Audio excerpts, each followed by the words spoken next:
Welcome to the 2040 Vision, hosted by Helena and Jason, where fresh perspective meets hard-earned wisdom, because growth is clearer when you see it from both sides.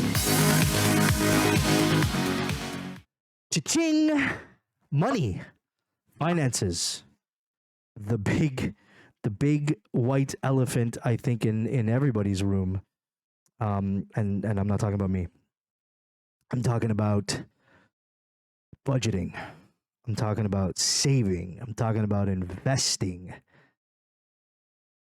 I think it's a hard conversation for a lot of people to have, at least for me, but we're going to have it. I'm excited for this one because this is kind of where I'm starting to think in this direction, in saving money and budgeting, in investing, maybe some side hustles. I'm starting. I'm excited too because I think I feel like this is kind of this was the seed. This is the reason why this podcast was born. Exactly. This is kind of the entire reason that we started this podcast. It was really to circle around what finances look in your 20s and what finances look when you're older and you have an actual family that you have to take care of and provide for, and you have real life responsibilities. Not like 20-year-olds don't, or like people in their 20s, they don't have real responsibilities. They do, but it kind of looks a little bit different from here and your perspective. Different real responsibilities. Is how I would put it exactly. And it's what, like, we were talking about that sitting at a kitchen table, talking about budgeting and many moons ago by now, and we were talking about how my wife and I were starting at the age of 40 to put together a proper budget and talk about life goals and not life goals, but financial goals going forward. And we'll get into some of that, what that looks like.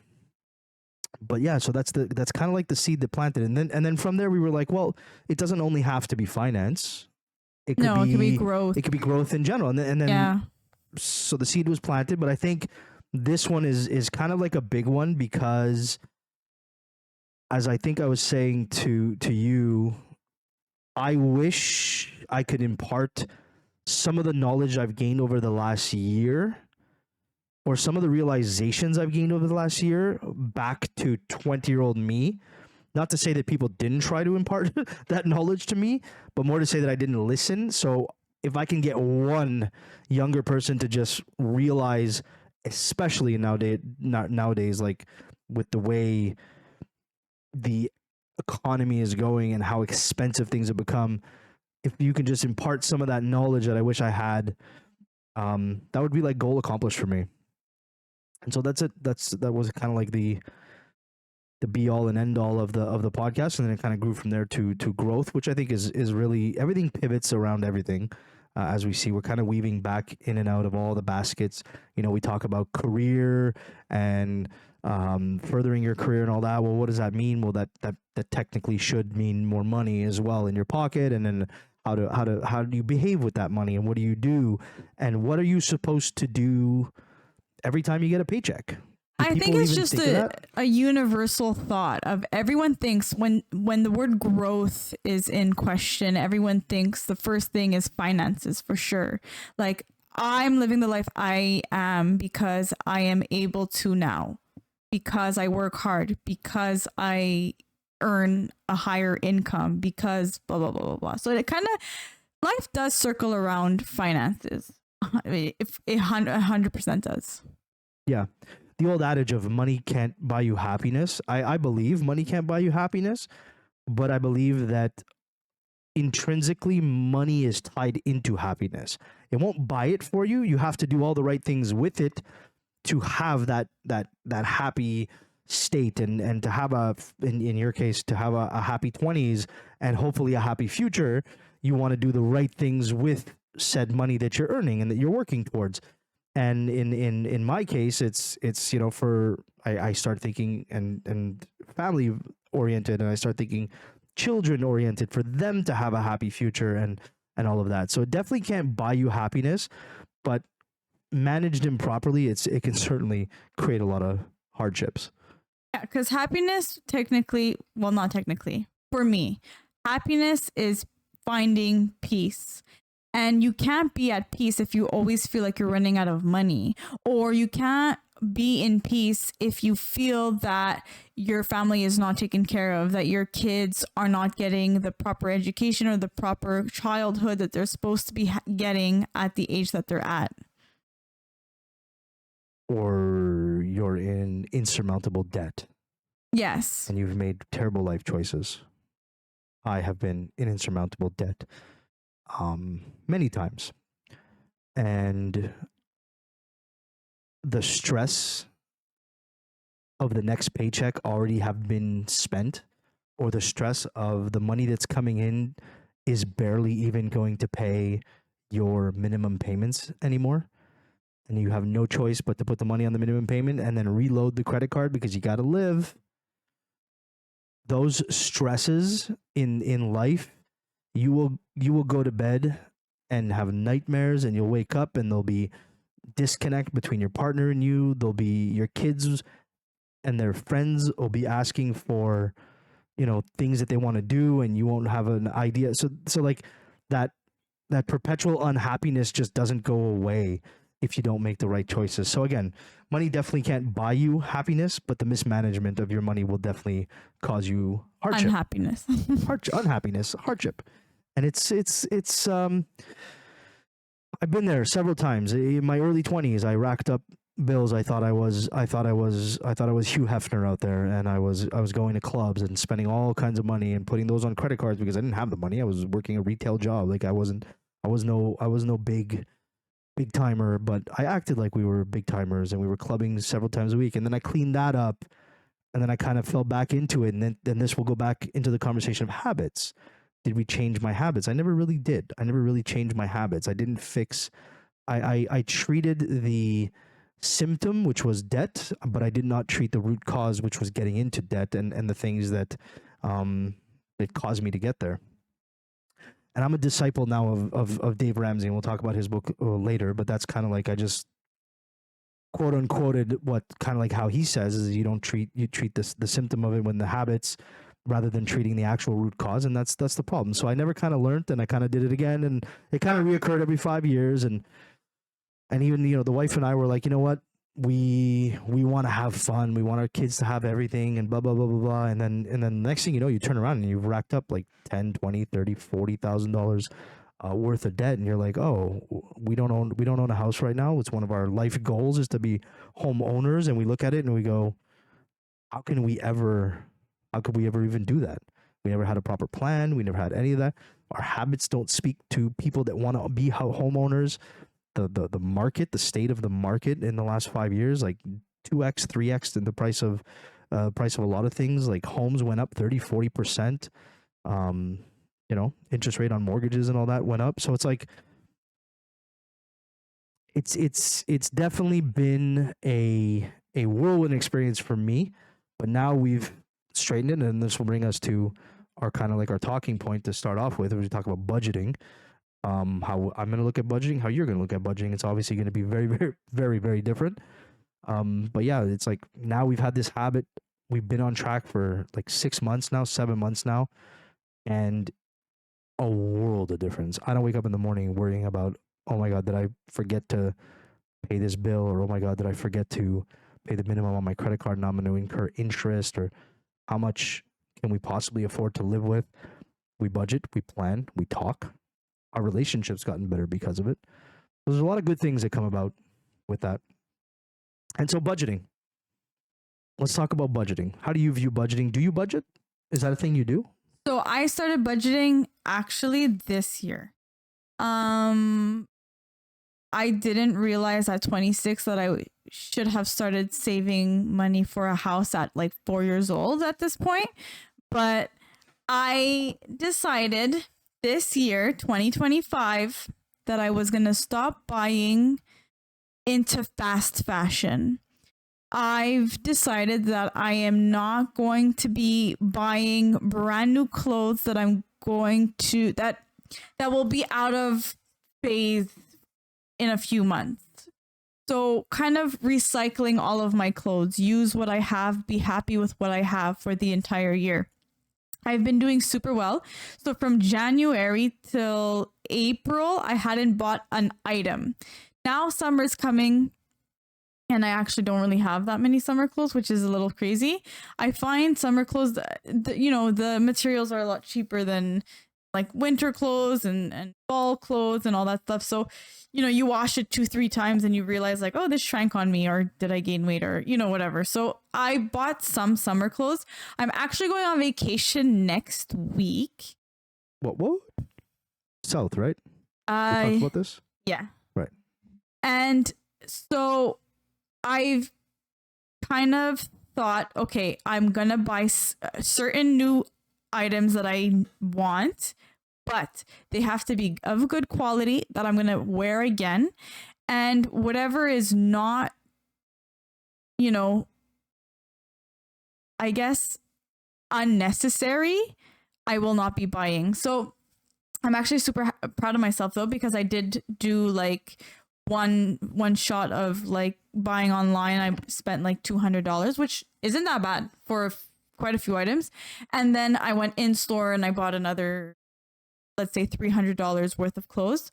So that's it for the summer. I'm not spending anymore. And the other day I had a day off at work actually. And my sister and I decided, oh, let's go shopping today to see like what else I can buy before my vacation.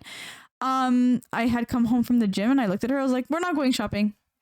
I have what I have and I'll figure it out. That's it. Like not doing it. And it's not because I was running low on, money at that point. I was just telling myself, no, I made myself a promise. I'm going to stick through my promise. I have what I have. And I'm just like certain that I have everything that I need and everything that I want. And I can just mix and match and it'll work out, So that's part of my budgeting plan. Because I do realize that for the past few years, every time I go on vacation, I have a whole new wardrobe.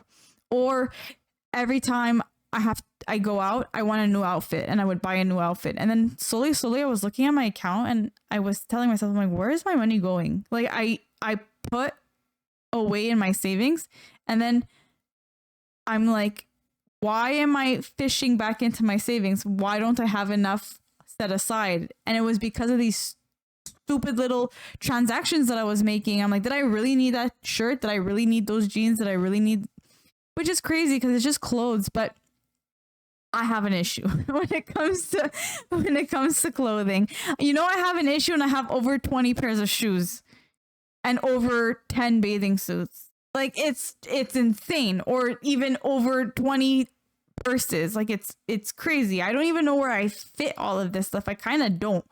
But anyways, that's part of my budgeting plan. And another thing I've been doing is writing down each month how much I've put away in my like different savings accounts. And I've been doing super well this year so far. So super proud. And I went through also all of my little subscriptions, things like that, and removed a bunch. I removed Disney Plus. I removed other small things. I don't remember exactly what they were. That's how unimportant they are. But I removed a bunch of stuff because they do say that the small transactions is what actually runs you broke than the larger transactions, because they kind of go over your head and you don't know where the money's going, but it accumulates to such a big amount by the end of the year. You'll be so surprised by the end of it. But other than that, budgeting,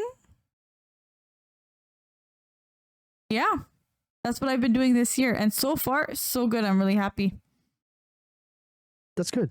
It's a good mind frame. I'm going to challenge you on the word budget. Yep. What you're doing is being careful. It's not budgeting. Budgeting, and this is like I'm not going to act like this has been like my philosophy forever. I learned this within the last year, and I've implemented it now for 7 months. And the first 3 months was hell on earth of trying to figure this out. But budgeting is being way more purposeful with your money. We run, and if you read Dave Ramsey's book, The Total Money Makeover, we run what we call a net zero or a $0 budget or whatever. Every single dollar we bring in has an assignment. So at the end of the month, whatever, if we made, let's say combined, we brought in net $10,000 hits our bank account. It's not real money, but make the math easy. At the end of the month, there is $0 left in that bank account. Now that doesn't mean we spent all of it, right? That money has assignments, and I don't know how much detail we want to go into, but those dollars all have an assignment. Be it we have a savings account for things we call lump sum purchases. So we look at all the purchases that come about once or a few times a year, and we say, okay, so let's say kid A school cost $5,000 for the year. Well, when that payment comes up, you got to have the $5,000 in your bank. Otherwise, that month's budget is gone, right? So you save for the 12 months. You break it down into 12 easy savings. You put that aside into a savings account. When the bill comes up, you take it out of that account and you pay it with that. So the money is out of our main account, and therefore the 10K that we say we made is gone. So it's a much more purposeful than just, I would say, being careful. Now, I think, and that's where this dichotomy, which is really good that we do this, of the 20s perspective of budgeting versus the 40s perspective of budgeting, is like, oh yeah, I budgeted, and I probably thought the same way you did when I was in my 20s. Is like, yeah, I'm going to budget, I'm going to be careful. And then buddy calls me up and we're going partying 3 times that week, and then so I was in my head, I was like, oh, I'm being careful, whatever. I'm not overspending. I wasn't necessarily putting onto my credit card, but I didn't have a plan for my money. I didn't have any goals. I didn't have any. We'll talk about investing after. I didn't have any saving plan for whatever it is that I want. We talk about, you and I have spoken about, you want to buy a house eventually. Yeah. So what's the plan for the house? Well, the first step of a house is acquiring a down payment. Right. A down payment is how much? Do you know? I've actually done some research. I think on a $600,000 house, isn't it 30% over 500,000? So or is it 20? That'd be great. 20 is your target. 20, okay. So 20 is what we say would be, and that's like, to give you an idea, nobody does 20 anymore. Okay. It's almost impossible. So if you do it at 20, you are ahead of 99.9% of the people in the game. The government and all that have put into programs where the first, and I think it's changed now, so don't quote me on this, Canadians, I believe it's up to now the million, but it used to be up to the first 500,000. You only had to give a 5% down. And then between 500,000, the difference. So let's say you had a $700,000 house, 500,000 would be 5% of that. So 25,000. And then the next 200,000 to make the 700,000 would be at a 10%. So you needed 25 plus 20, you would need a $45,000 down payment. So I ask you, you want to buy a house. The average home here right now on the island, whatever, is between $700, and this is like below budget average home, between $700,000 and $900,000 for a single family home, unless you want to buy a duplex, triplex, or an income or whatever it is. So when you go, I'm saving and I'm putting aside, but are you purposely saying, okay, in 4 years, I want to purchase a home. I need a down payment of $45,000 in 4 years. 4 years divided by 12 divided by 4 gives me, or 45,000 divided by 12 months divided by 4 again for 4 years gives me how much I need to put aside every single month to have my house down payment in 4 years. That's budgeting. That's scary. But that's what I am doing. I'm thinking I'm putting away for a house. So that's why I'm kind of more careful. Like I'm more strict with myself because I'm like, no. So before this year, I was just having fun with life, right? As we all should. I was just having fun with my life. So it was very like, oh, we're going out to eat super fancy food and I'm in. Got a new outfit. We're going to eat fancy food. Bought a new purse, bought a 17th pair of shoes. Posted on my story.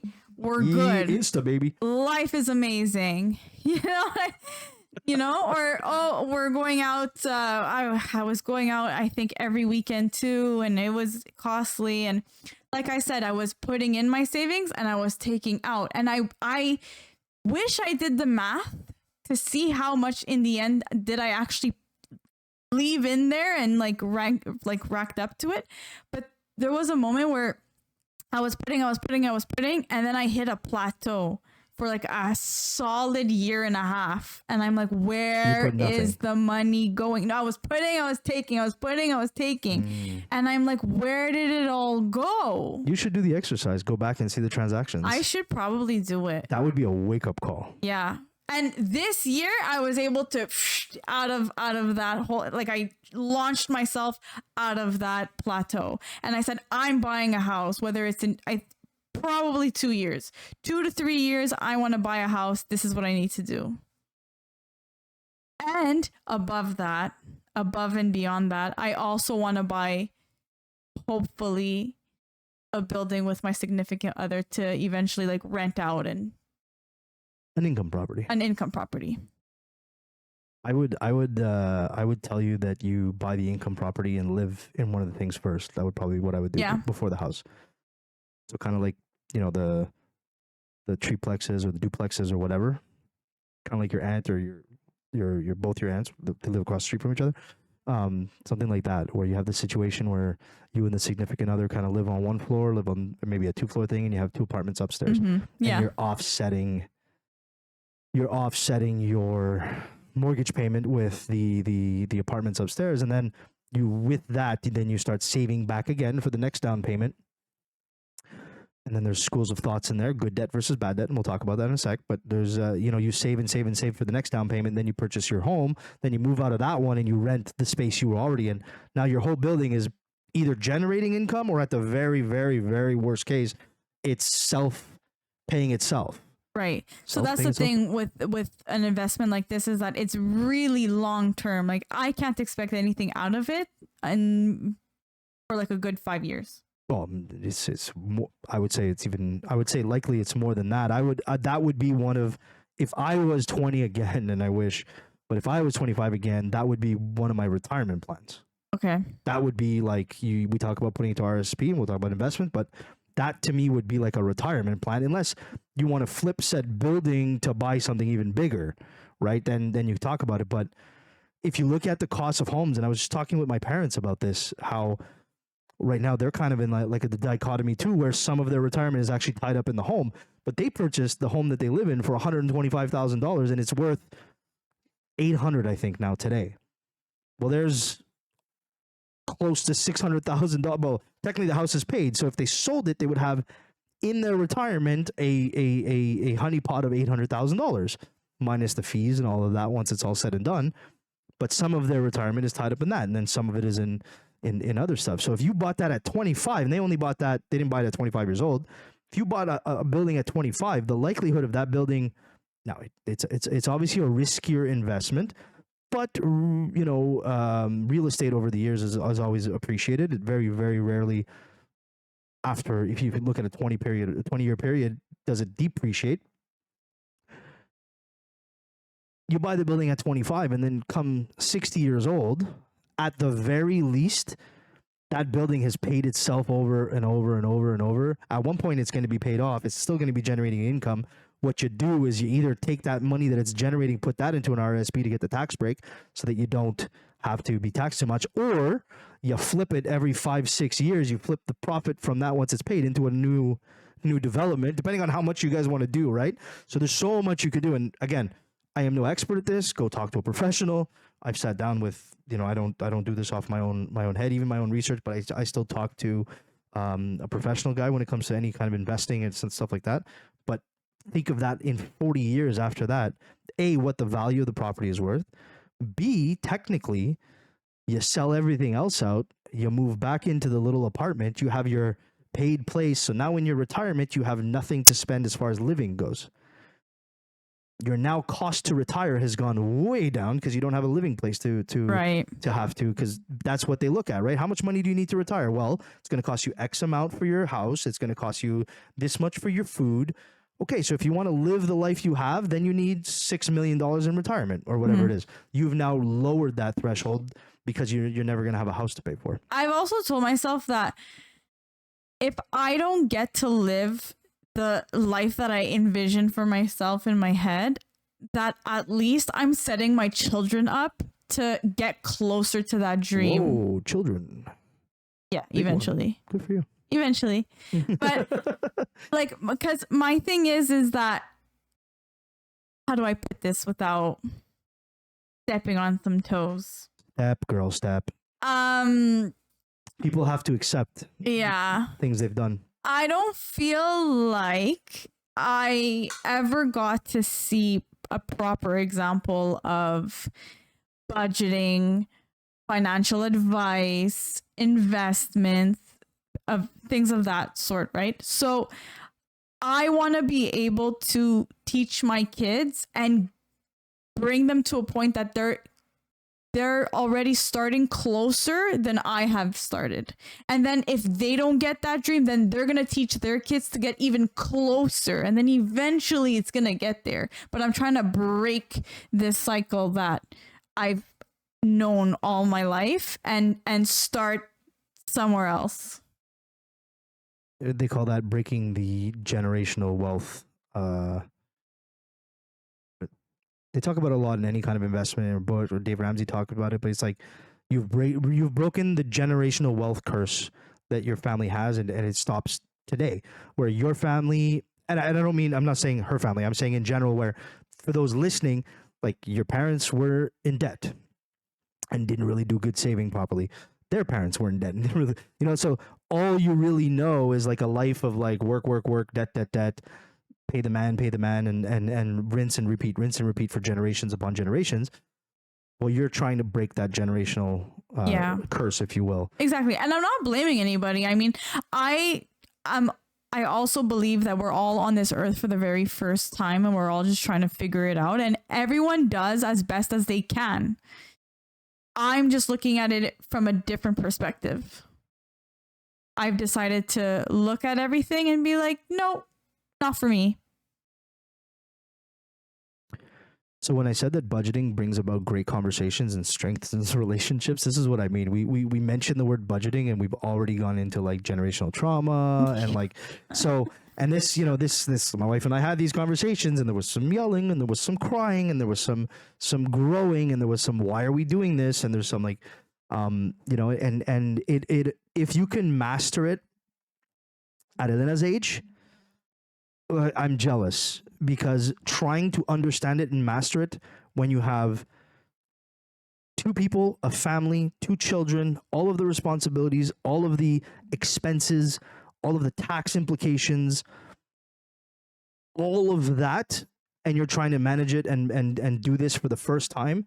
When I say that those were the worst 3 months I have gone through when it comes to any kind of project, if you will, it was so difficult. The numbers didn't match up at the end of the months. It would take us, and I have, and a lot of people laugh at me for this, and they say, you're an idiot. You run your family like a business. It's supposed to be a family and loving. No, your family is a business. Your family is an entity that generates income and has expenses. I know it sounds rough to people to say that my wife and I have 2 budget meetings a month. Meetings. We call it meetings. Yeah, but they go into our calendar. Needed. You have to talk about your Most people finance. tell me, most people will make fun of me for this and have made fun of us for this. Some don't. Let them. But that also teaches me that there's so many people out there that probably don't understand the value of this. Like, you run your family like a business. Well, unfortunately, if I don't run our family like a business and make proper expense decisions and make proper income decisions, well, then we will crumble. You will be in debt. You will one day maybe have to claim bankruptcy because you didn't want to have a conversation. You wanted to live, in the moment. Love that. Live in the moment, high and free, which I did. And I'm paying for it. I'm 40 years old. I don't own a house. I should own a home. I don't. I once owned a home. I don't own one now. Luckily, my wife is much younger than me. We had a lot of time. Like, at least for her, early 30s, she's kind of like, okay, it's not too bad. She's 5 years away from you, 5 or 6 years away from you. She's got a better start. So I'm happy that, for me, we talk about breaking the generational. Well, for me, my kids are going to get a lot more. My kids are going to have this shown to them. And hopefully, not to say that my parents didn't try to show. My parents were budgeting people. They were people that read Dave Ramsey, that loved Dave, that did all kinds of things, I guess, for whatever reason. And it's hard to listen to your parents when they tell you things, because then you're like, oh yeah, it's like mom and dad. It's not even just that, but also, like, if your parents try, for example, if you try to give, let's say you didn't have two financial meetings a month, right? You and your wife. And you did end up going in a lot of debt and all this stuff. Okay. So when your kids get older and you try to give them, we don't have to imagine, that was our reality until 7 months ago. So let's say you kept living like that. And then in the future, your kids get older and you're trying to give them financial advice. They can turn around and be like, what do you know? You know what I mean? So if you changed your ways, you're having 2 financial meetings, let anyone make fun of you, because at the end of the day, when you give advice to your kids, they're going to say, yeah, you're a living example. I will take that advice. I'm not even just giving advice to my kids. My kids partake in the meetings.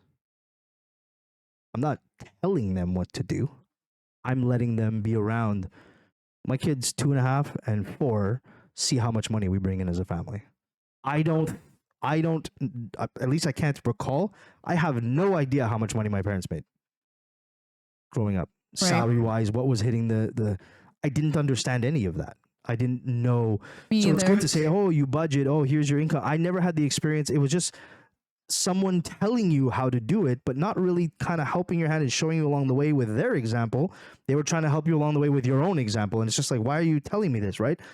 And it was immaturity and things like that. And I probably should have learned from it, but I didn't. But now I'm learning from it. And I know that, okay, I'm not just going to tell my kids about it. They're involved.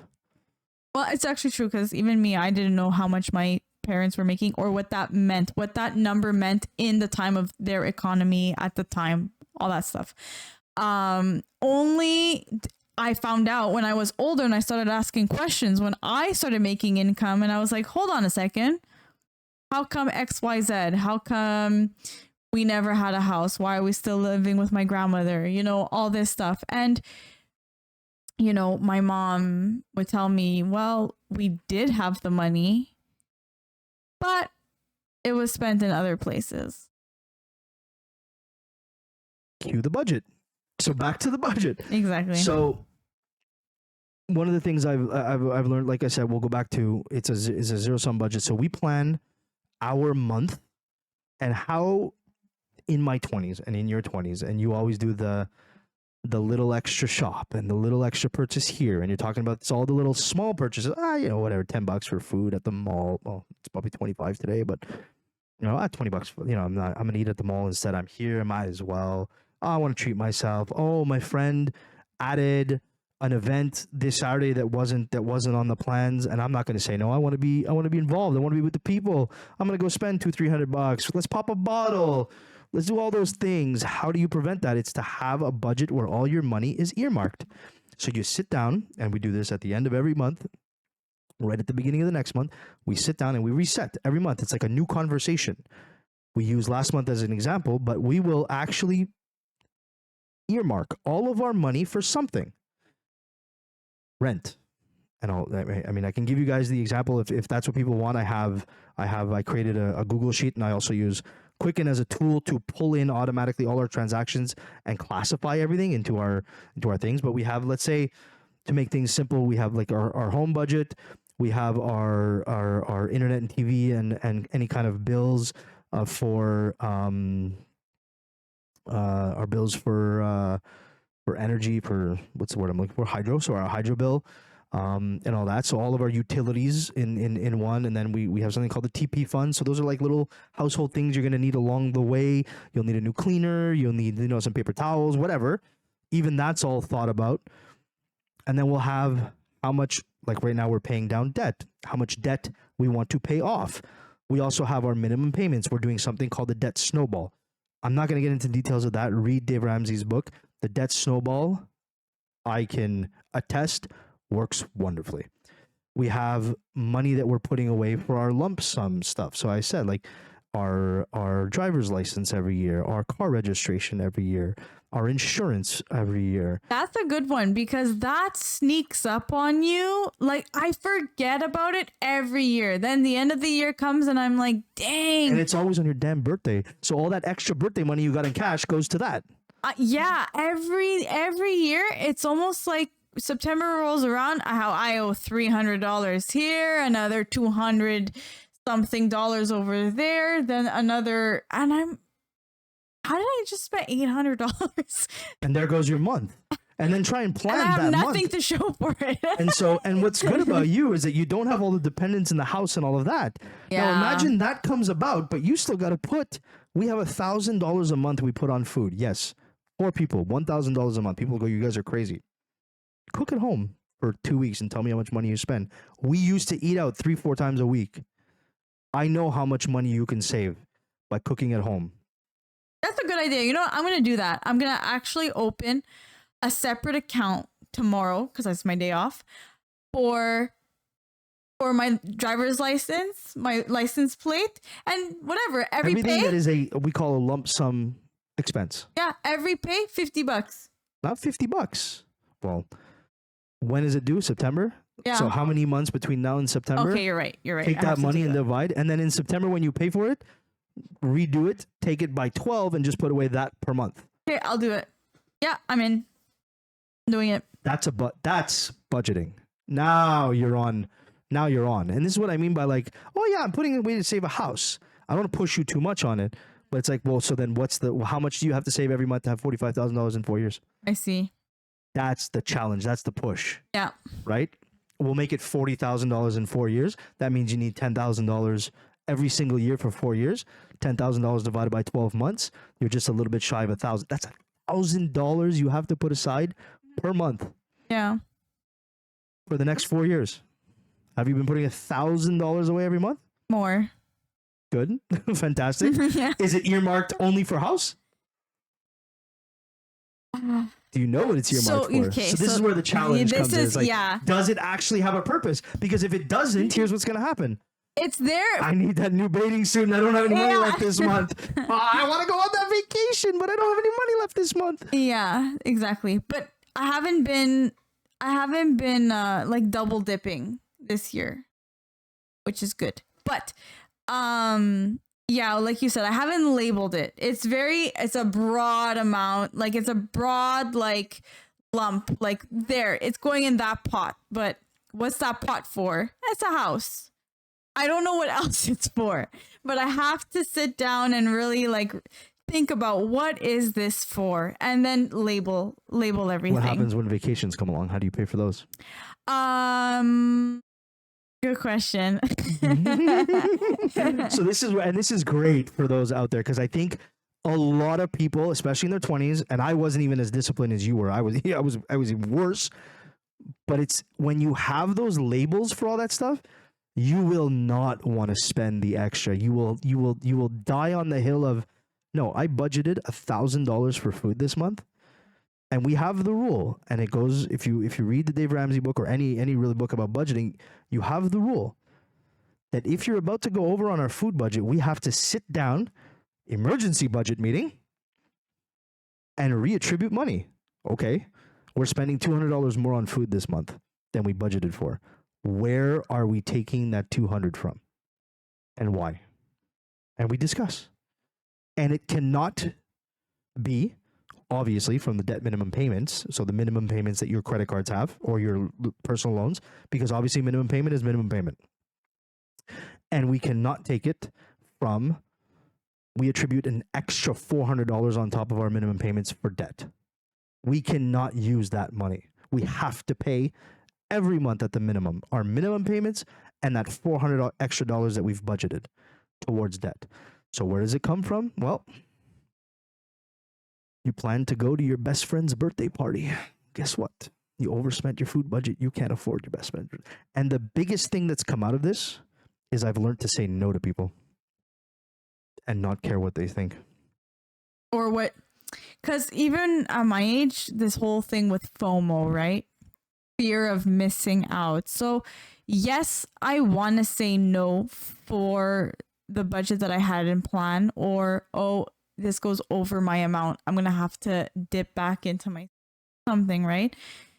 But then you're thinking, but I'm young, it's worth it. I'm making memories. I'm going to be a part of something. So I'm kind of struggling with that a little bit. I've gotten better at saying no, but can I say no all the time when I'm supposed to? No.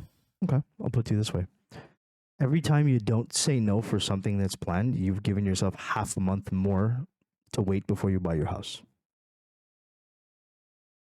What's more important?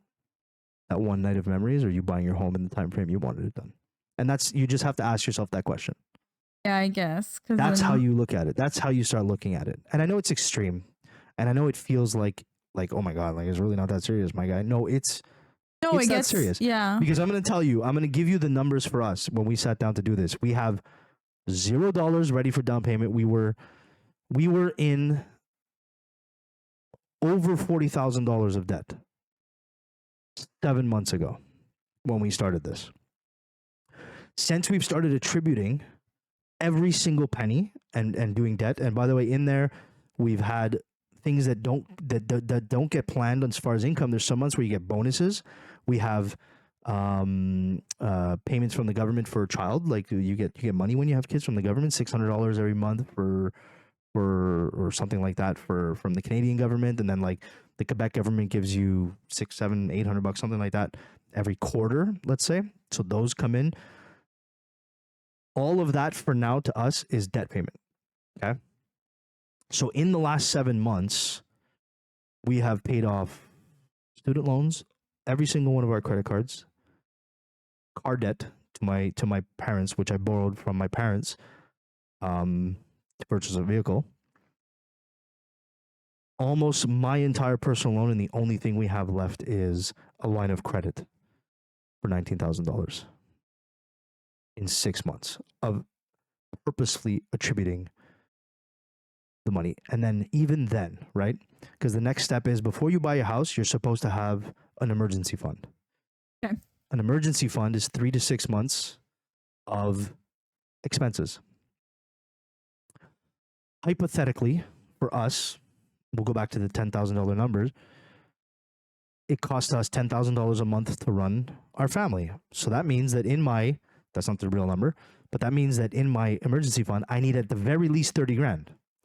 So once we're done paying off the debt, we put a baby emergency fund in place. We have about $3,000 in case while we're doing this debt payment, something does happen. At least we got 3 grand to splash to it and without hurting our plan. So when we're done paying the debt, I now have to collect $30,000, not to down pay a house, but to fund my emergency fund. Then I can start saving for a house. In how long, if my income doesn't change, her income doesn't change, we don't make any extra income, and we don't consider bonuses, how long do you think it will take us to get to a home, to purchase a home? I have to think about it. If I'm out of debt, I'll give it to you this way. If we're out of debt, we'll be out of debt completely, debt-free, in about 9 months. So not including those 9 months, from the day I'm debt-free, in how much time will I have my emergency fund and saved for my house, so that we can go buy a house with our kids? How long do you think that's going to take us? 5 years. 14 years. 14? Oh. So when I say now's the time when you have no expenses to save this money and not to touch it, and it's heavy to say, hey, every time you choose your friends over yourself, you're extending. I chose my friends over myself, and then we chose our kids over and us having all kinds of fun over the greater good, let's say. over buying our house that we wanted to, and we are now. I'm 40. I won't own a home until I'm 55. Now, I have plans to change the income. You know, there's like it won't actually take me that long. But if nothing changed and I put no bonuses or anything like that, I don't include any of that stuff because those aren't guaranteed in life. That's not guaranteed money. I don't count my chickens before they've hatched. It would take us 14 years to save the money because of how much we can actually put aside now that I have all of these expenses. And that doesn't include the fact that my son's not going to school yet. Well, that's kind of like... So that lowers once he goes to school. I have less opportunity to save because he costs more money. Every time I do, I have to say that every time I do put away money, I put money aside, I think to myself, it won't be this amount when I have real things to spend on, you know, like a mortgage, bills, my car, I still pay it, whatever. But other things, like I haven't had children yet. So when I think about it, that's why I work super hard and try to put aside as much as I can and try to make as much as I can now, because when all that starts to kick in, it's a lot less of an amount. You go on maternity leave, you're not going to make as much money for that 1 year.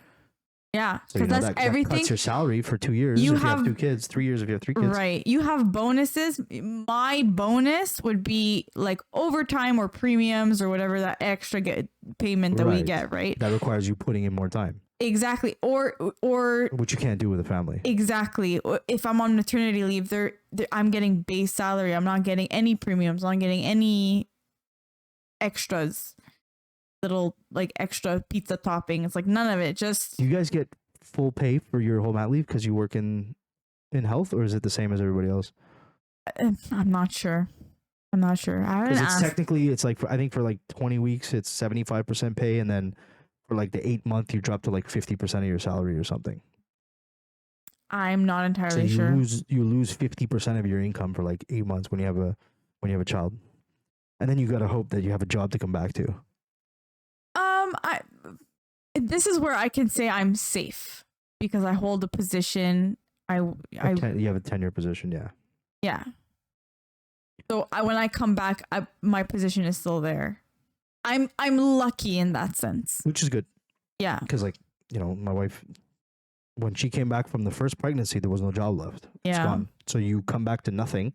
You realize you don't have a job now. Now you're job searching. After having taken a year off, like things can happen very, very quickly. And that's what the emergency fund for is, all that.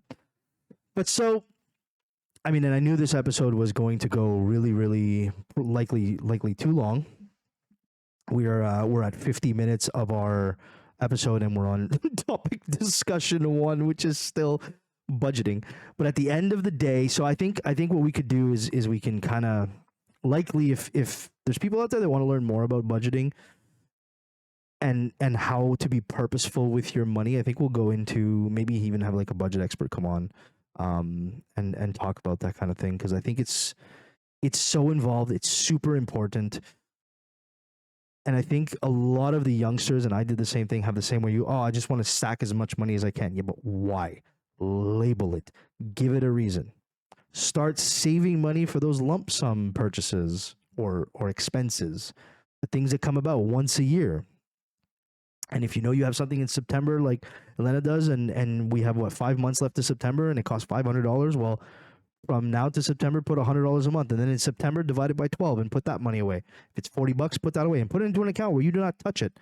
And it's labeled for something. When you label it for something and you make sure that your money means this is what it's for, it's so much harder to go in there and just spend it again.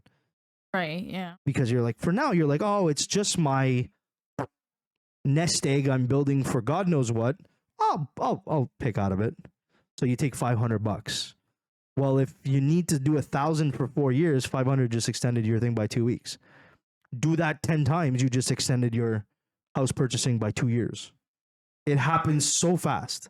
Don't save for a trip and go, oh man, all my friends are going on a trip. I didn't save for this. There was no plan. Because a lot of people won't. They'll be like, oh my God, spur of the moment trip to Mexico. Yeah, $2,000.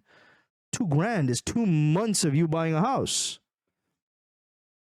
So if you don't say no to that, plus spending your time, you don't have enough. I never thought of it like that. You don't have enough with your 50 bikinis that you have. You got to buy 6 more bikinis for the new trip. I'll sell 5 because my Instagram pictures already have all the other ones. I can't take pictures in old ones. I'll sell whatever I got in my room and I'll go on the trip. That because we're foreshadowing to an episode that's coming up, which is side hustling. I'm so excited to talk about that. Side hustling and stuff. If you guys notice, and this is a new little project I'm doing with my family, my kiddos.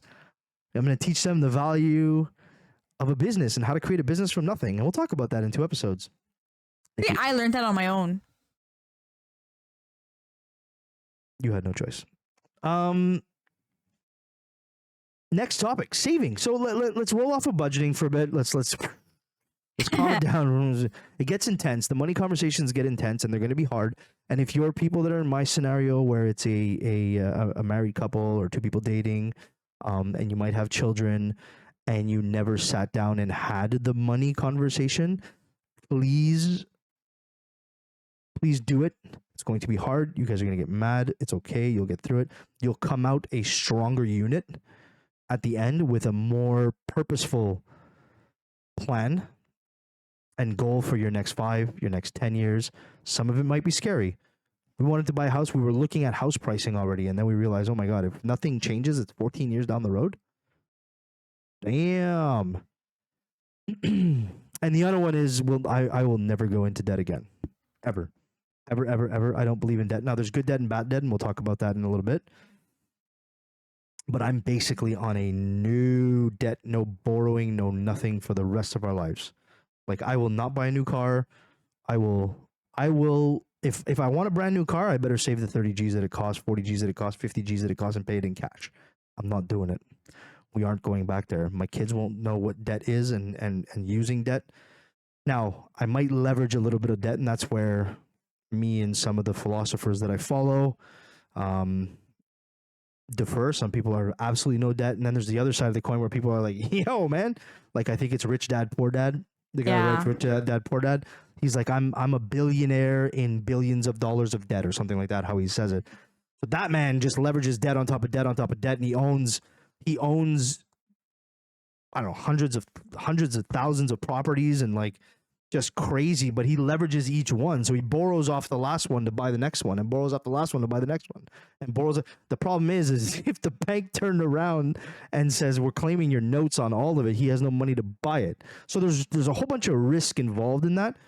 I don't subscribe to that, but I do subscribe to, like, and it's not for everybody. And that's a big one I think I've learned. I also watch a YouTube channel of a guy named Caleb Hammer. Caleb, it's not for everybody. It's not for the faint of heart. He basically and the guests know when they go on, they're everyday people that just run up debt and spend money stupidly. And I think it's a real eye opener to make you realize, hey, you're not alone if you are one of those people that spend money stupidly. Most of them are like Southern Americans, because he's based out of Texas. So it doesn't really translate as far as how they're spending and the dollar values, because we're all the way up here in Canada. But he'll sit there and berate people and make fun of them, and but it's part of the gig. It's the shtick. And if you go to his YouTube, like his thumbnails are like, I don't know, like crazy B, divorces husband over this, and but it has nothing to do with the actual episode. It's just like extremism, right? And it's catchy. And he'll sit there and berate, but he also has some good kind of philosophies. He uses debt. He likes to use debt. So I kind of take pieces here and there of all of these people. So again, go out, do your reading. I think we'll further on that and maybe try and get a budget person going. But on top of budget, we talk about saving. And I think saving is important. We'll kind of probably finish off on savings for immediate and long term. And it's kind of like what we spoke about: emergency fund, long-term goals, house, retirement. It is way easier now, right? If you want to put away this money, this fictional money on how to get to your goal of purchasing a house. Really, at the end of the day, in your 20s, very, very low expenses, you could just go I'm saving this all and I'm doing it now. Do you manually shovel it all over? Yeah. Does that work all the time? Do you shovel the same amount over every single month? No, not the same amount. Do you work with like but I try a percentage system or something? Like, do you know how much you put? Like, okay, keep for fun, 10%. Keep for no, but what I do is, so I have my amount that comes in. I start minusing car, phone bill, this, that, whatever. Then I look at that amount and I'm like, okay, I know I have this person's birthday. I know I'm doing this. I know I'm doing that. Sometimes I just give myself an allowance. I call it an allowance. So it's like, okay, I have $500 to spend on fun things for the next 2 weeks because I want to put this amount away. And if I spend less than that, I'm putting more away. And that's always the goal. Try to spend less than that so you could put more away. that's like a reverse budgeting. That's like, I know, it's weird. It's like you do the budget once you see the money and then you kind of attribute. Like if you literally just, because it's not the same amount that comes in all the time. harder to budget that way. I agree. So that's one of the hardest, or one of the, how do we say this? That's one of the more like pushbacks that most people will get when you talk about budgeting and saving is like, yeah, but I work hours. I work shift work. So the money is not always the same. What you can do at that point is take what you think is going to be like a safe base. But you know what I do though? With the times where it's higher, I minus the amount that I've created an average in my head. So I minus the higher to the average, whatever that amount is, I put it away. Then I work at it as if it was the average. So already I'm starting with more in, acting like it never came in. And then start budgeting that way. I don't know. It's weird, but it works for me. It probably does. Here's how I would do it. Let's say you fluctuate between 5,000 and 6,000 every month net. I don't know what the real number is. I don't want to know the real number. 5,000 and 6,000 every month. I would budget for $5,000. Anything above and beyond that $5,000, we'll talk about it soon, but gets invested or something. I would treat that little extra. Now, if it's a big extra, then maybe do like 50% to investing, 50% to saving for my house on top of what I'm already saving on my base. Treat it as like you talk about like, oh, I don't really get bonuses. My bonus is, well, there's your bonus. Yeah. Budget for your low end and give yourself a bonus to your income every single month. And save that way, because again, it's so hard to think, and we're talking houses 5 years away. Retirement for you is 40 years down the road. Yeah. But if you started putting, let's say like it's between 5,000 and 6,000 and you base your thing, and then every single month you get an extra $500-600, whatever it is, and you put that on top of, and we'll talk about investment, but pension, because I know we talked about it before, recording the episodes that we both do pensions, and that's super important to do. Open up an investment account with RSP, or open up an investment account with whatever you want to invest in, a TFSA, anything like that. You want to buy a home, open up a first-time home buyer's account, which put money into it, and over the next 5-6 years, it accrues value. Your money makes money for you. And put your bonus from every month into that account and then max that out. Put the rest into a retirement fund. And if you do 100, like for your age, I don't know the numbers, and I'm not an expert at that for math, but I can tell you that if you put something like $100 a month in your retirement fund, in an index like 500, just like a regular, like either a global fund or something that's like basically guaranteed, low risk, likely over the time will make 8 to 10%. By the time you're ready to retire, if you started that today, you'll probably have like $4 or $5 million in your account. And so here's how the expert of the saving will tell you: if you don't start saving now, every time you spend $100, you actually cheated yourself out of $200,000 in retirement, because that's what the compound interest would do on those $100 thing. And there's a lot of people that make fun. They go, yeah, if you, and we laugh about it, but it's like, if you stop drinking Starbucks and eating avocado toast, you can buy a house. But it's true. But that's why they say that. Did you know? It's not about the Starbucks and the avocado toast. It's about the habit, for starters. It's because it's the small things. Did you know I make my coffee from home and I bring it to work? I can easily go and buy a coffee at work, but why would I spend $4 a day for coffee when I can make it at home a lot cheaper?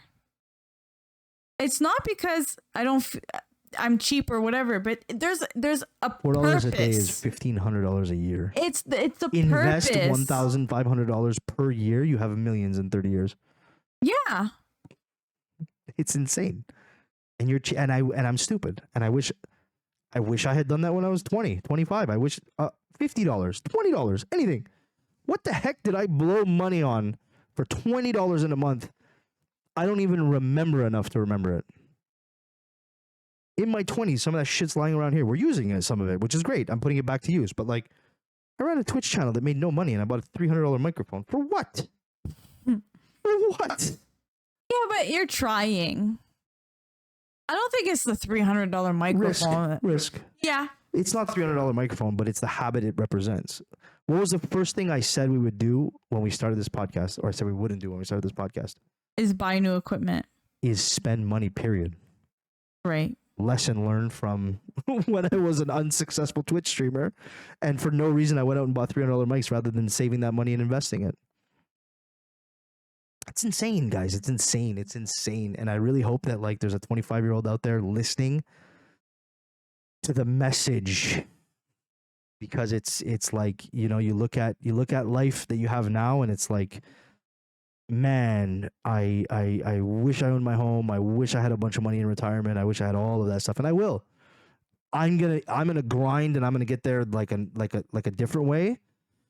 But I'm going to get there now. It's just way harder, and I have to invest way more time, and I have to be careful because I can't take the risks. Be risky in your investments if you want in your 20s. I will talk about that now. Is like investment at your age versus my age. Like, I cannot take a risk. I have to put into something that is so safe. I guarantee it's going to grow a little bit, but I have 20 less years to compound that interest than you do. So for me, I have to put more into a lower risk. Whereas you can likely, if you talk to a financial expert, at least for the next 10 years, you could put less, but into a higher risk, and have your money make more money on top of that. So and then transition that out. Actually, something I want to do. I actually do want to talk to a financial advisor. You should. I told you to go talk to ours. Yeah, and I do have his email. I just need to email him. And now that I feel like I'm understanding more of what my plan is, because future's more clear now. I think I am going to email him and be like, hey.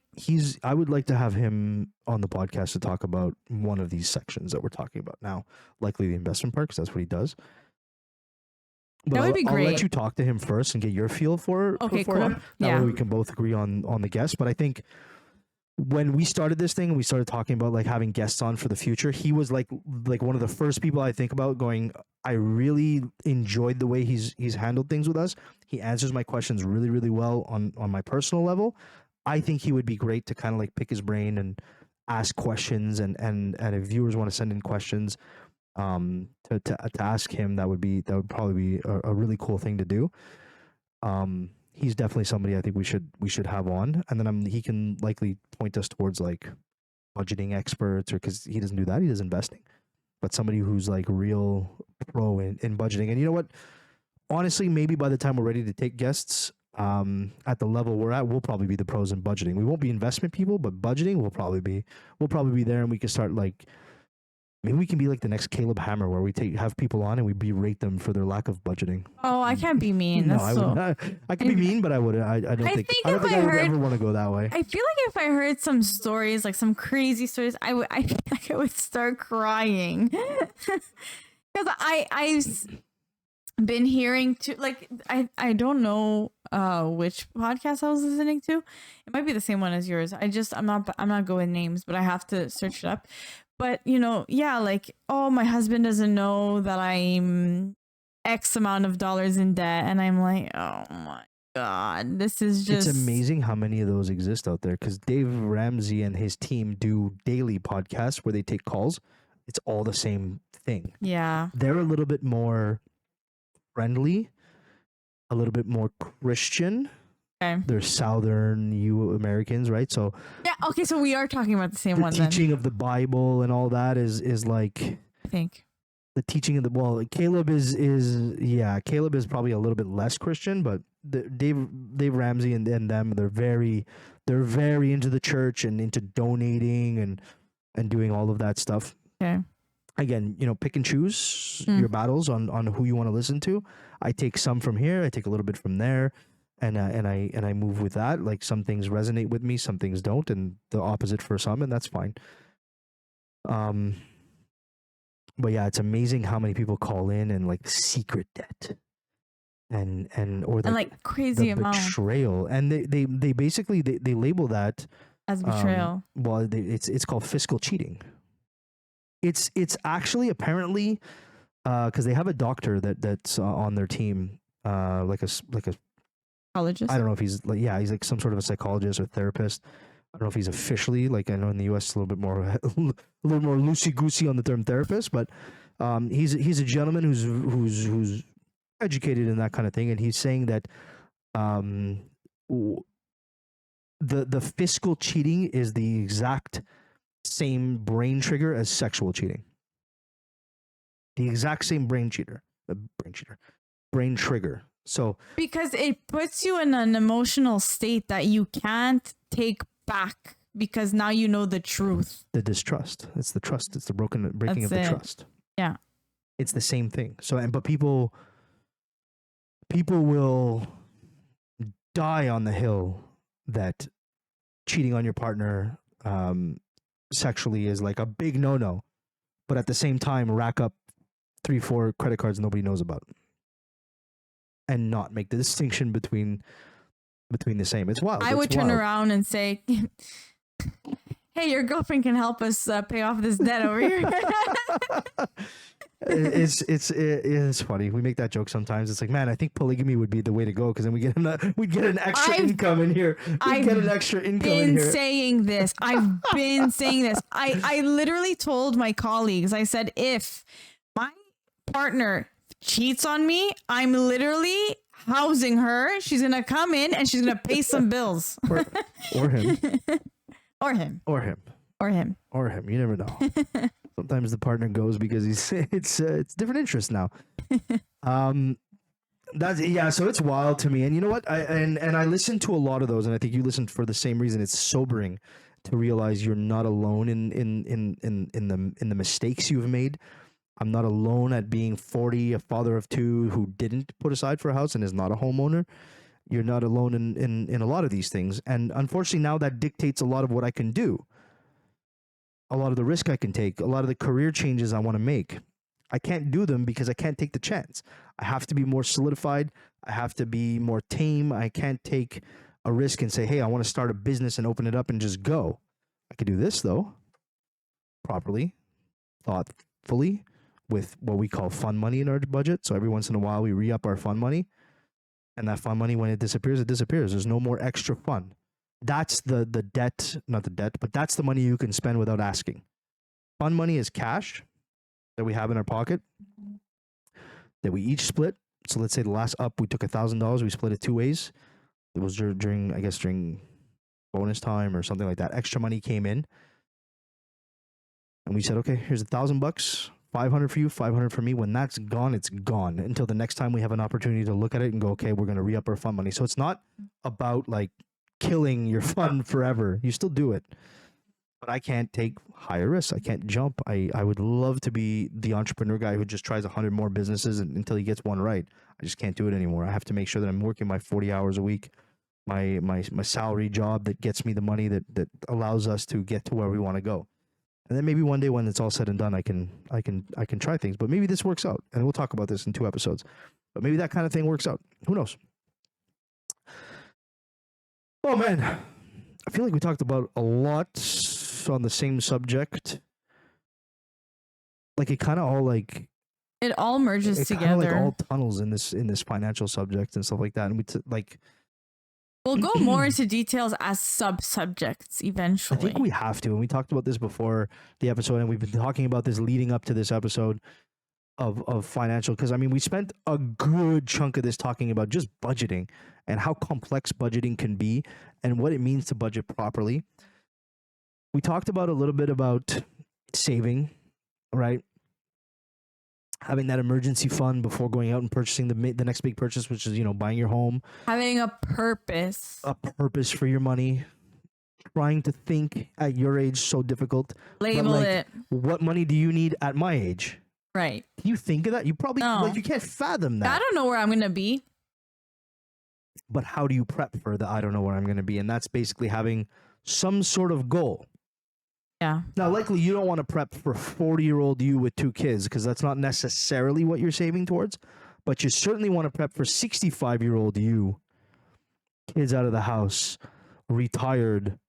Maybe you want to prep for 55-year-old you, Freedom 55, which is unheard of anymore. Nobody can retire at 55. But you got 30 years to do that. So you might have a chance if you start today. And trust me, not going to the club 5 times a year extra and putting money aside and being able to retire at 55 and do what the heck you want for the next 30 years after that, life expectancy, let's say 25 years after that, life expectancy is 80, that's gold. That's gold. There's some people today that work till they're 70, 75 because they just didn't do it. Some people never stop working. Work to the bone till you die. Or rely on their children to pay for them. Is that fair to them? That's the one thing you don't want. I just absolutely don't want. It's the one thing I'm, like I said, my parents did good things. They did do a lot of like savings and they did do, retirement planning and they took some chances and some things didn't work out and all that. But until this day, financially, they don't rely on us in their retirement. And I think both my brother and I would be like, it would be disastrous, especially now with the family, trying to raise a family, also having to, financially support. We would do it, obviously. We would figure out a way, but it would then mean our goals are put off. So then I think of that for my children and I go, well, if I don't get my act together, I'm going to have to rely on them and then their goals are going to be put off. And how long will it take till that generational curse gets broken? What else we talk about? We talked about savings. Talked about savings and budgeting. I think those are the two things. And like we said, we introduced generational wealth and the curse. And the curse of not having cursed. It. Cursed, yeah. Cursed. Yeah. Curse is like a fictitious attitude of I just don't want to do it, right? You're not cursed, you're just not doing it, or you don't know, you're unaware. You haven't been taught well enough. Yeah. But and again, you're just making like ignorance is not an excuse, and I would never make myself, even if I didn't know, and I knew some of it, so I was not only ignorant, I was just an idiot. But ignorance is not an excuse. When I turn 18 years old, I'm an adult. When I'm 25 and making those choices, I'm an adult. Well, especially ignorance now of not knowing how to save, it's my own damn fault. I can go read a book. I mean, especially now we literally have the internet at the palm of our hands. I didn't have podcasts and videos and stuff when I was GPT in my can early answer 20s. your questions. Carefully, it can answer your questions, but be careful with it. Yeah. But like I didn't have any of this. Pop on a podcast while walking on a treadmill, like that wasn't a thing unless you bought the CD version of. And the guy I listened to has been doing this for so long, there is a CD version out there. It started like that, CD versions and tape versions of what he does now. But now he does daily podcasts live on YouTube, interviews with hundreds of thousands of people calling in on a yearly basis, answering questions of shit that it's always the same thing.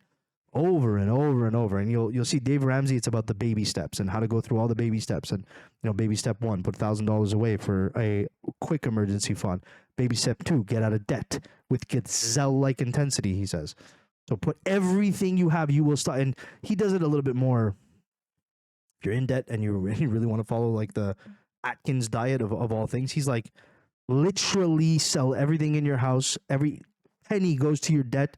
You want to sell so much stuff on eBay that the kids think they're next. That's how he puts it. And people get out of debt. He's like, average people get out of debt within 2 to 3 years. And we kind of did that, and we will be, in less than 2 years, we will be out of debt. It's wild. It's wild. Now, we didn't sell the kids, I think.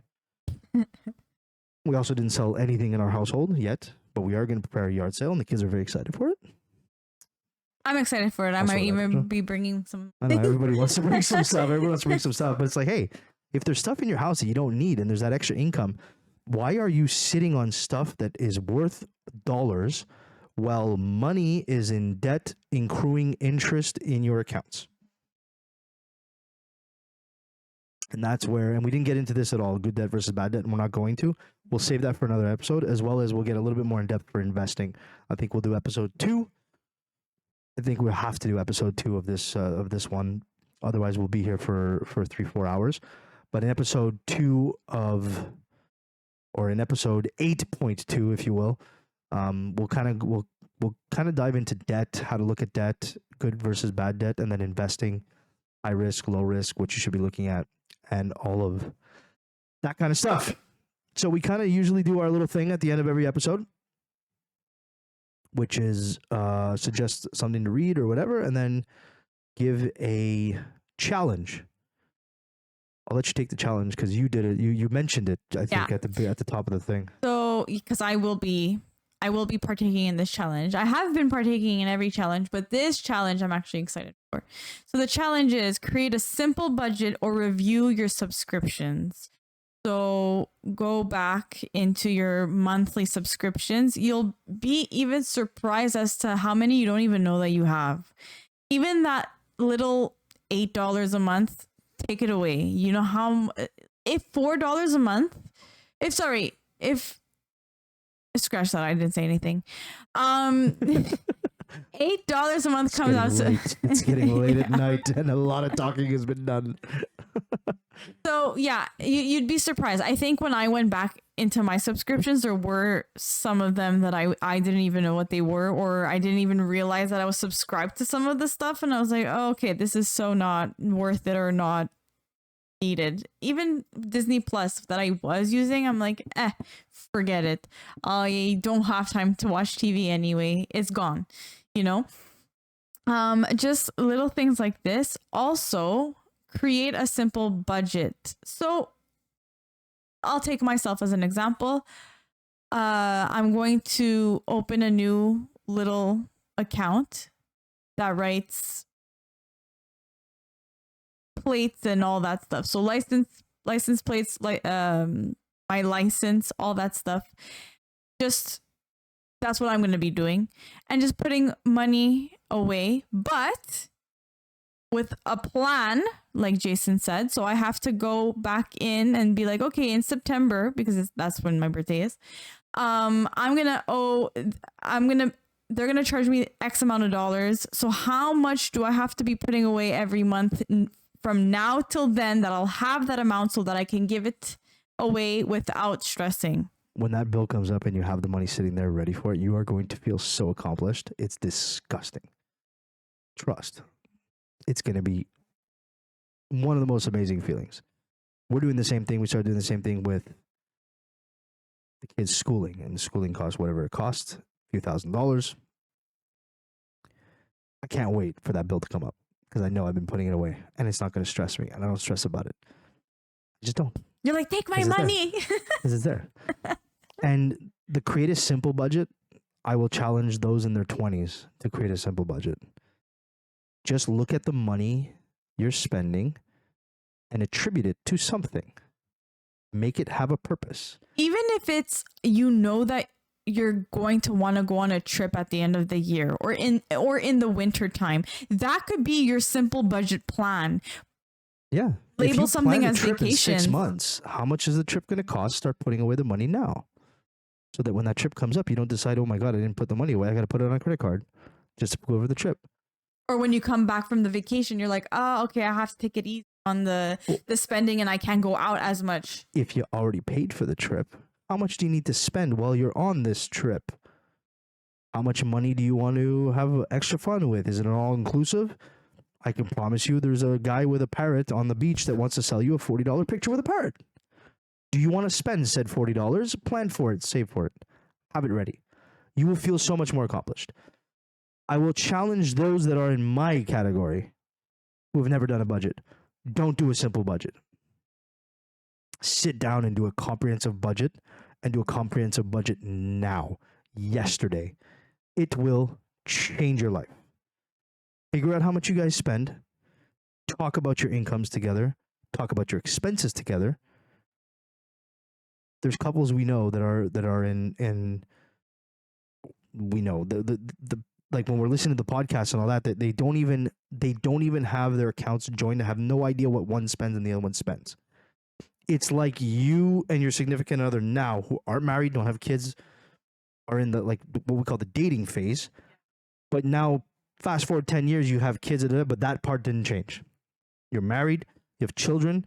We still have we'll live separately type you thing. have no idea what's in his bank account. He has no idea what's in your bank account. You kind of just go, oh, okay, you owe me half the rent this month. Red flag. You're a married red flag. You're a married couple.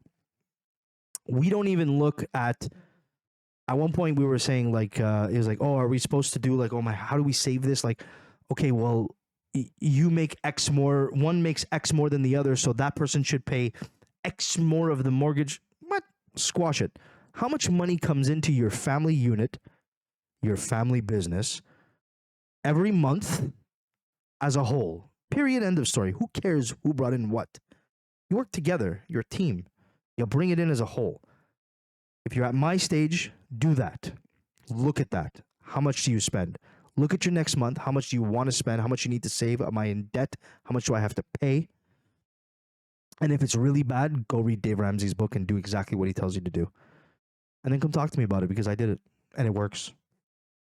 For the most part, I did it. There's some parts that I just don't agree with, but also remember, in stride, if you want to, and that's one of the books that we're mentioning today is called Total Money Makeover, Dave Ramsey. But remember, these are Americans talking American dollars. So when he says baby step one is to put $1,000 away for a quick emergency fund, so that I think the way he explained it is a lot of people would start his program and then go, well, my tooth broke and I need to get my tooth fixed. Right. So I had to go, or my car tire blew, and then actually, which reminds me, what they do is they go spend it on the credit card because they're like, well, I didn't have any money. You told me to put it all on my debt. Which reminds me, I need new glasses. So that's another. You don't buy it until you save for it, girlfriend. Agreed. Shop it. Yeah. Go to the doctor, dude. Be like, yo, how much? $700. Great. How long can I go blind? 2 months? I got $350 a month. And then go in and give them the $700. Do not put it on a credit card and pay for it in 2 months, because you've already then incurred interest on that. You've paid extra money. And then that floats and it rotates and it rotates. If you want one that's more Canadian focused, Canadian dollar focused, so the $1,000 whatever, we did $3,000 just because it didn't translate properly. American versus our cost of living here is way less cost of living down there. Also, like a full-blown mega mansion is like $150,000. So I don't know what happened down in the Texas, but apparently houses don't cost anything anywhere else in the world. Here you can get like a 97-year-old bungalow that's falling apart and needs about $600,000 of renovations. You could buy that bad boy for $800,000. It's great stuff. Yeah. It's fun. It's so much fun. Beat the Bank. Larry Bates is a Canadian-focused book. So if you want to start learning about Canadian money, I also read and took extensive notes on the For Dummies series. Oh. So there's a Canadian Finance for Dummies. I want to read that. It's good, but it's very clearly translated from the American version. Okay. Because you'll sometimes get like examples in there. For example, we didn't get into investing, but they talk about 401ks, pension plans, but we don't have 401ks. That's the American. So you can tell that it was kind of like translated and then repurposed into Canadian terms. But there's a lot of good information in there, like what to do for retirement and how you should be looking at your money that way. They talk about debt. They talk about side hustles. They talk about a lot of good stuff. And that book is one of the books where I would like sit down, and I think I got through I got through half of it because it was taking me so long before I had to return to the library. So I still got the second half to go through, but I have a notebook of notes I was taking on that book. When we started the journey, that's one of the books I read after the Dave Ramsey book, because I wanted something a little bit more Canadian flavored, just to see like, what does this look like in Canadian monies? So that's the hardest one. So that's it. So Total Money Makeover, Dave Ramsey. Beat the Bank, Larry Bates is a more Canadian focused one. Review your subscriptions. That's a big one. We had one when we pulled all our transactions, and you don't even realize sometimes we pulled all our transactions. There was a Microsoft transaction that was going through every single month for $5. When I tell you I had no idea what that was for, I'm telling you I had no idea what that was for. Turns out that was for an Xbox subscription. I haven't had an Xbox for at least 8 years. I think I even was subscribed to an app that I no longer use, and that was an Xbox subscription that I didn't have for 8 years. That means for 8 years, I've been paying $5 a month for no reason. I didn't even know what was happening because I never looked at my detailed financial statements. For 8 years? 8 years. I haven't had an Xbox for 8 years. What's $5 a month in 8 years? $60 a year. Times 8. So if I do quick maths, it adds up. 120, it's 240, it's like $500 for nothing. For nothing. For zero. That could go to your license plate, your your $500 is like new glasses that you need. $500 is like 2 years of car registration. Yeah. Car registration. I think I use that way more than I use my Xbox I don't have anymore. It's insane. It's insane. And that's just one little example, but like it could go into like something way like, wait a second, what the heck is this? Yeah. What is this? All these little things have a better purpose. Like all these little things that you're putting your money towards, that money can be used for way better things. Oh my God, it's insane. It's insane. The gauntlet has been thrown. I really encourage you to do it. If you're in your 20s, do something simple. Start with budgeting just for one little thing, like we said. If you're in my situation, it is dire straits. Full-blown budget. Figure out what you're spending on. Have a plan to pay off your debt. Stop carrying money on a credit card. Sell your cars. Sell your whatever it needs to get, like reset. Reset to zero. And then move on from there. You'll feel so much better about it. Good luck. Let us know how it goes. Give us some news in the DMs all over the place. We're everywhere now. And check out the link below. That'll link you to our main webpage, which splashes all of our links. And if you have any questions, let us know. Yeah. Ask them. Until next time. This was a long one. This was very long. We might have to actually cut it into 2 separate episodes. We'll see. 127? They got 2 weeks. Yeah. Good luck. Have fun. Until next time. See ya. Bye-bye.